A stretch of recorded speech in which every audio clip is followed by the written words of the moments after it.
We appreciate you joining us on the programme again. What's your verdict on how today's meeting went?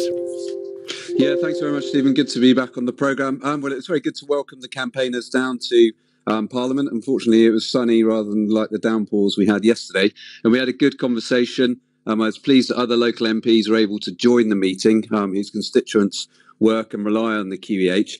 And I think we're united in what we want. We want to get a new hospital built for QEH. And we want to be selected as one of the 8 new schemes. QEH put in their proposals last Thursday. I and other MPs will now be working to influence the Secretary of State for Health, and there's strong support from the local community, from the campaigners today, as well as the Borough Council, the County Council, and other stakeholders within West Norfolk is all going to help strengthen the case and strengthen our arm as we have those conversations. Now, I know MPs receive campaigns and petitions about all kinds of issues all the time. How effective is something like this in reality? Well, demonstrating public support from different areas is very important when we're in a competitive process and we want to be selected. So the 1,000 postcards that I collected today and will present to Sajid Javid, along with the petition that's been signed online by more than 12,500 people, and an earlier petition that one of the local papers, EDP, had set up. All of that shows that there's a groundswell of support here. The need is obvious at QEH. Matt Hancock came and saw for himself. Sajid Javid's been briefed on that visit and knows that there's 200 props holding up the roof. These rack planks are only going to get worse and deteriorate. And that's why I think we've got a very strong case, and I'll keep making it. And having strong community support and profile is very important. Yeah, Joe Rust pointed out that the West Suffolk Hospital and the Paget as well are in need of urgent attention, but this shouldn't be like a race to the finishing line.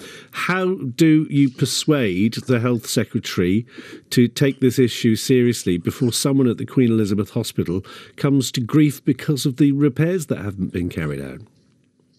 Well, the Hospital Trust are undertaking regular investigations and have got the best consultants working on the brack planks to identify any issues, and that has led to closure of the critical care unit, for example, and the physiotherapy gym, where problems were identified and then fixes were put in place, and that's why the 20 million that they got this year is there to help the immediate problems. But that's only propping up the roof, and the Secretary of State, the case that we're making to him is, if they don't include QEH in the programme, then this is going to become an unfunded spending requirement. There's no doubt about it. The roof and the building needs to be replaced, and by including it in the programme, then it can be managed as part of that, rather than picking another 8 hospitals and then having to do QEH on top. But we've got a compelling case. This is all about more than just a building. It's about healthier lives in West Norfolk. It's about a key anchor institution in the area that employs 4,000 people and has a huge impact. So there's a strong case here, and I'll keep making it. And the MPs who were there were supporting that, and others who weren't able to be there to meet the campaigners are fully supportive as well. And we'll be making those representations in the most strong terms that we can. Yeah, because Jo Rust did say that she's concerned that the QE could become something of a cottage hospital if there were any major structural problems above and beyond what there already are. They could close down entire departments, entire wings, couldn't they? And then what would happen to those patients? Where would they go?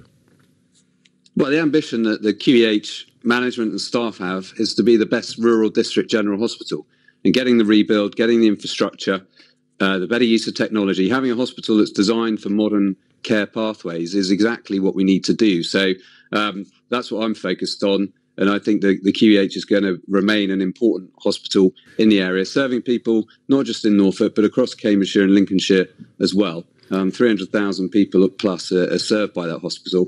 It's an important institution and it will remain so, but it needs significant investment in the buildings. So, but what would happen to any patients who couldn't attend the Queen Elizabeth Hospital because a wing or a unit had to be shut down? Where would they go? Well, I don't think we're in that position. When the critical care unit closed, then they worked with Norfolk and Norwich and other hospitals in the area in order to look after patients. And if something similar happened that required that, then there are contingency plans in place with the trust. But I think what we need to focus on is the short-term issues. The most serious issues are being dealt with the £20 million. But we need to get significant funding to have a rebuild so that the hospital has a strong future in proper, modern, fit-for-purpose buildings where people can get the care and we can get the prevention and other treatment in place. So as I say, to improve public health in areas where there's significant levels of deprivation and that's where funding needs to be directed. And just finally, for the time being, we just heard the news